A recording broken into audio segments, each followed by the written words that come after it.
Hello, my name is David. Today we're going to do another story time. This is actually going to be about my regrets in life. I've given this a lot of thought in the past 3 weeks. I've been thinking a lot about this video, and I wanted to express to you guys my biggest things that I wish I did differently in my life. I want to start off with my biggest regret. My biggest regret that I have. Back when I was about 21, I used to work at this other factory. There was a time when I spent a lot of time with my middle brother, and my father went to Portugal. So what happened was, when my dad goes to Portugal, he used to talk to the people at the bank and tell them for me to give me access to his account, because they used to deposit the money for my brother, because my brother collects money because he's got like some sort of disability. So my father used to tell the bank, you know, I'm going on vacation, my son's gonna come in and withdraw some money. So what happened was, I used to work third shift, okay? So I used to work from 7 at night to 7 in the morning, 3 days one week and 4 days another week. They would always be in a row. So what would happen was, the first of the month would end on a certain time frame, a certain day of the week, where I was working throughout the week. So basically, when you work that much and you work through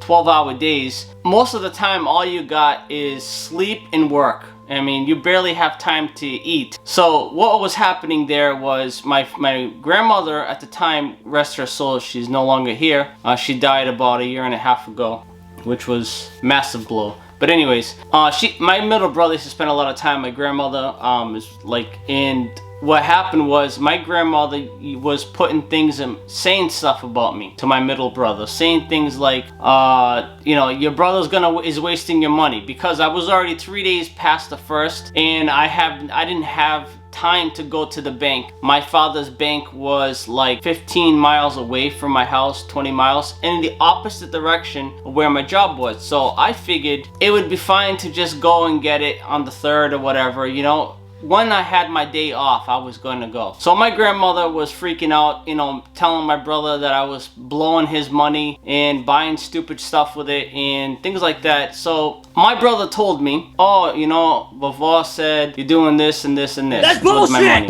And I says, I don't need your money. I'm not spending your money. How irresponsible would that be?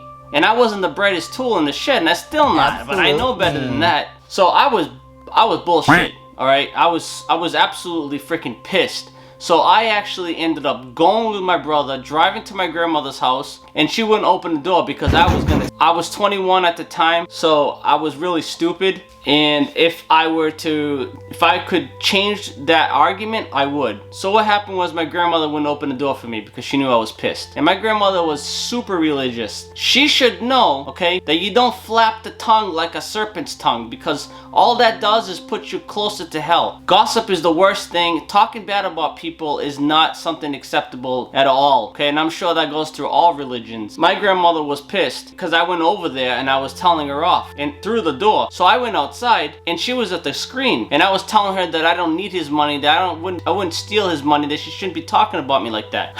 So what happened is that argument went down. I told her to go to hell, that she doesn't deserve my grandfather, okay? And at the time, my grandfather was very sick. He passed away. He had the Alzheimer's disease. So it was just one of those things that it was hard. All right. So my grandfather passed away already. So when I said that to her, you know, I knew that was gonna really eat her up. So basically, I said that and I told her to go to hell. I left and I didn't talk to my grandmother since. So over 20 years go by, and then now about 1.5 years ago, before she died, probably like 5-6 months before she died, I didn't talk to her. Okay, that was the kind of person I was at the time. I would get mad and I would hold grudges. You know, that was just the kind of person I was. I felt that if somebody was mean with you or talked bad about you, then they're not efficient enough to be in your life, and that's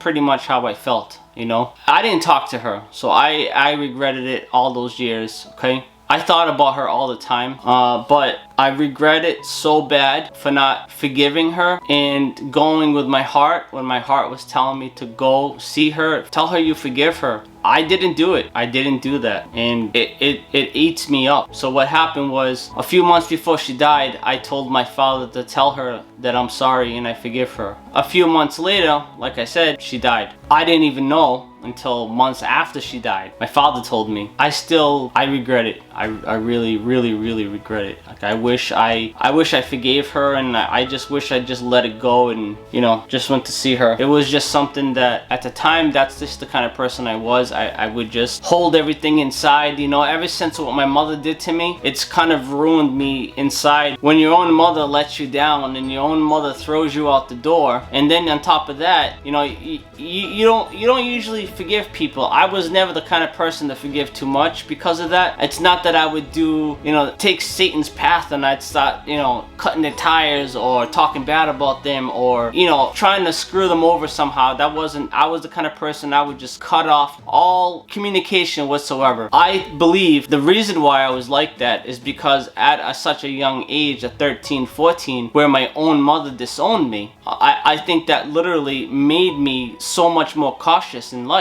And I did that through my whole life with my friends. And up until like probably a year after I met my wife, I was still doing that. I was still just, I mean, every time somebody would hurt my feelings or let me down, I'm not putting the blame on her, but I feel that if your own mother can do something to you to the point where it breaks your heart and literally rips the shell off of it and exposes the inside workings of your heart, I feel that anybody in this world can hurt you, because a mother should never ever disown the kid. And I still, to this day, have not talked to my mother since I was like 18 years old. So that's my first regret. Okay, not talking to my grandmother while she was still alive. My second regret is my grandfather. I regret not spending enough time with him. When he died, I was like 21, 22, you know, something like that. And when he died, I was in a different stage of my life where I was just like, I just got out of a relationship that I was in for like 7 years. So I ended up just like going crazy. I ended up just like having, you know, enjoying my life, not being tied down and everything. Through that whole year before he died, like, I was literally, my focus was just completely out. Like, I didn't even like, I can't think of what was going on through my mind. And I wish I spent more time with him, because it's not that I didn't pass by his house. I used to ride my bike like all the time past his house, so I knew he was there. I would drive through his street, and I didn't stop to talk to them. And I wish I spent more time with him. I know that he, at the time when he was sick, he wouldn't have known that I was there. And honestly, whenever I did go see him before, it would eat me away, man. Like, it would eat me away to see him like that.